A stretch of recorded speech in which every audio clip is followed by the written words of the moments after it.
let you know it's about 2:30 a.m, so that's why I'm partly whispering.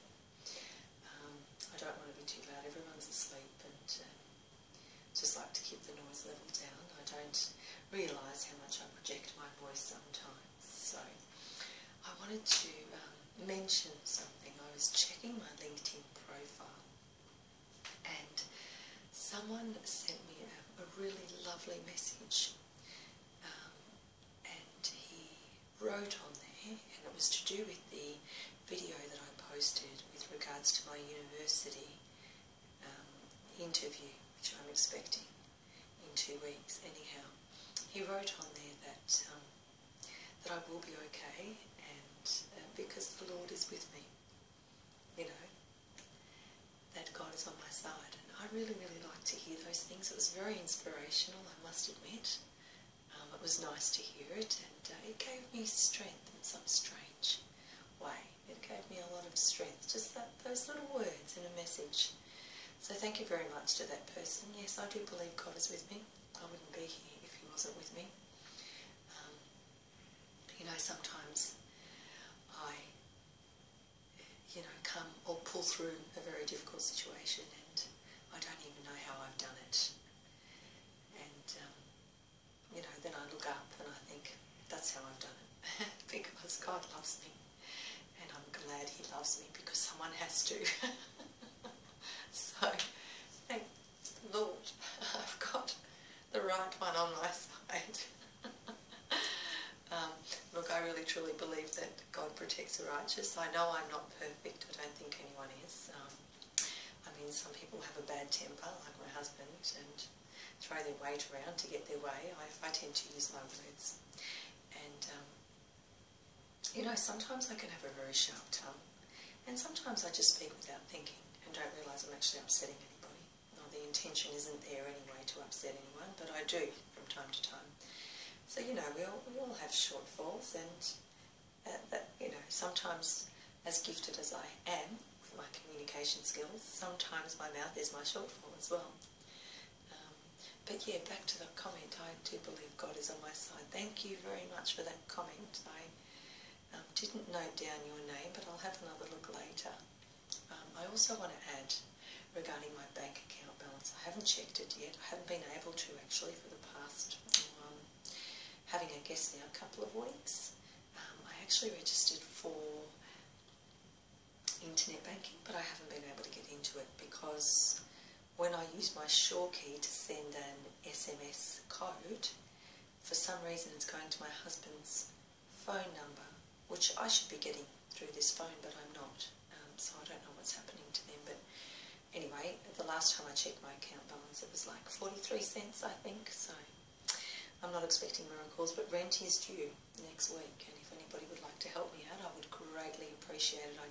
As far as I'm concerned, the last time I checked, I don't have a cent next to my name, so it would be nice to get someone to help me out. I really don't want to be sleeping out the front of the police station again, or in the emergency ward, or, at the airport, trying to put myself through uni. It would be good if someone can just build a bridge for me till my maintenance comes through for my husband, which I am expecting, that he will eventually pay.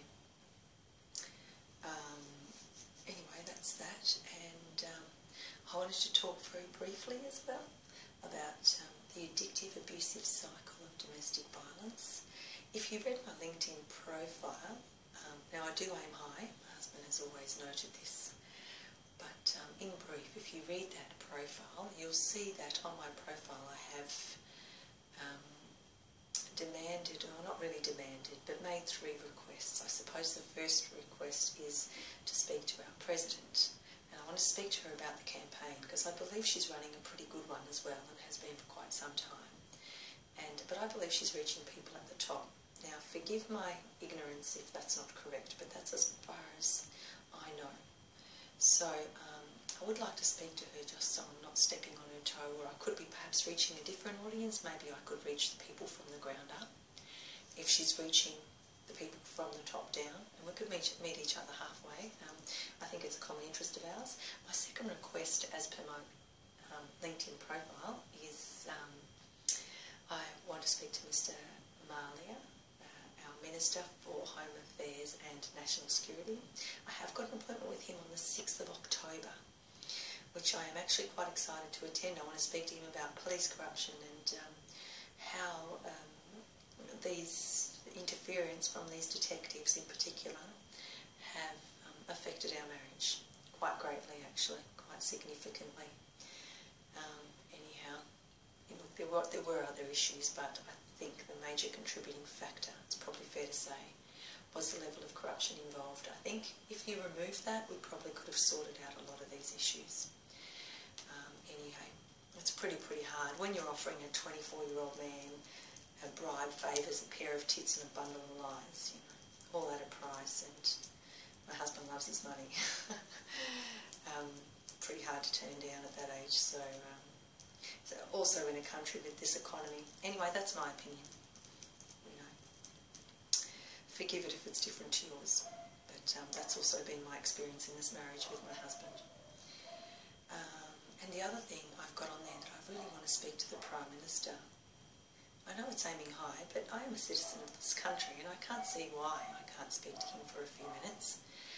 It is regarding the campaign, and I'd like to request if he just perhaps offers an empty building that with some volunteers I can do up and turn into Europe's first rehabilitation centre for women and children of domestic violence.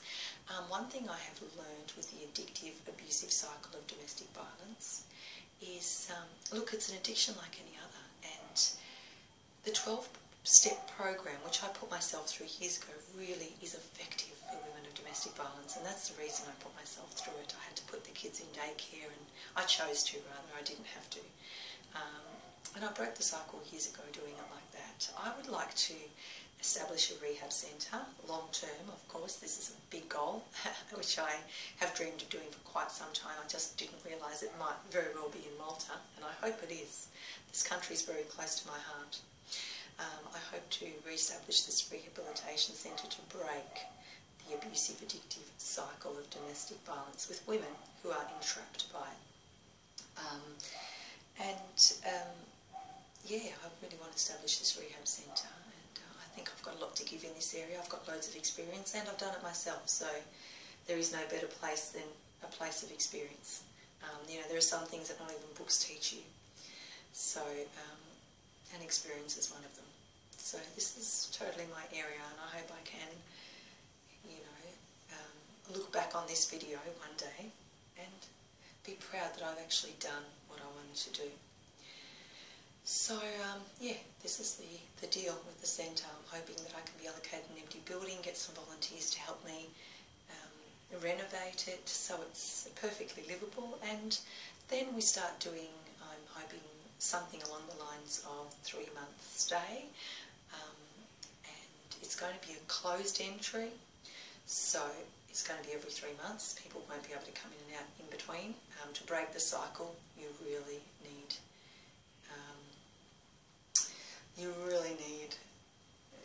you need that space. You can't, and you need consistency, and you need a lot of support, and people coming in and out in the midst of rehabilitation can really be disruptive. So yeah, I've got some really good ideas, and I'm really excited about it, although I know it's probably you know, in the near future, not tomorrow, but anyhow, something I'm really looking forward to doing. I've been wanting to do for a really long time. It's my way of giving back, I suppose, to the universe for what it's given me. I really do have to be grateful. Although I've had a lot of bad luck, I've had a lot of good luck as well. And I believe that when God gives you a gift, he wraps it up in a problem, and I've had a lot of problems. So I think I'm going to get a pretty big gift in the end of all this. And I'm not talking about heaven either. I think it's going to be here on earth. So I'm hoping it's on its way. Anyhow, we'll see what happens with that. But all the best for me, I suppose. You know, I've paid my dues. I've done my time. I think it's time for me to have a little bit of the good stuff as well. You know, a bit of good luck, a bit of support, lots of love. That'd be great. Anyway, And then of course there's university. So, you know, if they tell me that I'm in on the day of the interview, I'm literally going to break down and cry and kiss them all. But we can only hope for the best. I don't know. I just hope so. Anyhow, and I aim to work very, very hard with that law degree. And part of the reason I want to do that law degree is because it's going to tie in beautifully with my rehab centre. I mean, these women are going to need a lawyer. A lot of them aren't going to be able to afford it. And I've got a very strong sense of justice and first-hand experience with domestic violence. So I think in terms of representing these women, I'm not going to call them victims. I don't believe in victims. I'm very sorry. I just don't believe in the word victims. The people I refer to as victims are children who have suffered abuse and had no say in it. They're victims to me. I think adults always have a choice, and sometimes you get trapped. You know, the abusive, addictive cycle of domestic violence is a trap. People don't understand the addiction side of things. They think because it's not a substance, it doesn't make sense, but it makes perfect sense. It's actually worse than a substance because it's emotional, and you have to know how to dig that out from the root. And when you're not dealing with anything you can touch, it's actually very difficult. It's more difficult. You have to really know how to affect people in a different way, and that's where I really believe I can be effective. So this rehab centre, it's got my name all over it. You know, I'm just going to keep working towards it, and hopefully within a few years I'll be doing the same speech, but you know, perhaps inviting you all to come and cut the tie with me to open the door. The long-term dream, you've got to have dreams. No point in living without them anyhow. So that's it, that's my speech for tonight, and yes, I'm up for another night. I don't know why actually I'm up tonight. I didn't sleep today, so I was hoping to sleep tonight. I slept last night for the same reason, but yeah, I'm not sure. Might be hormonal at the moment, I'm really not sure. Anyway, it's all good. And look, if anyone wants to donate, I would accept all donations at this point, and I will have to publicise all the expenditures. So everything that gets spent on is going to go online. I think everybody should see where their money's going, especially if they're going to donate in trust. So I want to print paraphernalia for domestic violence. I've walked into local offices and you know, there isn't enough awareness out there. And so I'm sort of comparing what we have in Australia, and I want to rebuild that here. So I really need these. I need stickers, I need pamphlets, I need business cards, I need, you know, with the logo on it for Voice Box, not for Cougar Club. That's a different thing altogether. So I really need materials I can promote Voice Box with the Speak Up campaign, raising awareness for women and children of domestic violence. And we need to put these in offices. We need to have these readily available. I need, you know, thousands printed, and I really need a sponsor. So if someone can pull through for me, it would be great. And yes, I'm sorry to say, to be quite blunt, you are coming into this blindfoldedly, but all my risks have worked, and it is going to be a little bit of a risk, but I think we can do it. I've got, as I said before, actually, as the email indicated, I do have God on my side. I really do. And I'm pretty sure, I'm pretty confident I will do this. So if I can just get a sponsor on board to have a little bit of faith in me and take a little bit of a risk, I think we can really move this campaign forward, because that will help me get the print media, the paraphernalia that I need to raise the awareness, and then we go from there. All in all, it's been a pretty good night. I haven't done much. I've mainly been on this device playing on the internet and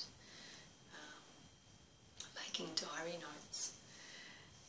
Just as I said yesterday, I really like to hear the sound of my own voice. Gets pretty lonely in here sometimes, you know. Anyhow. So all the best. Thanks for listening, and I hope to touch base with you soon. Ciao for now. Good night, everyone.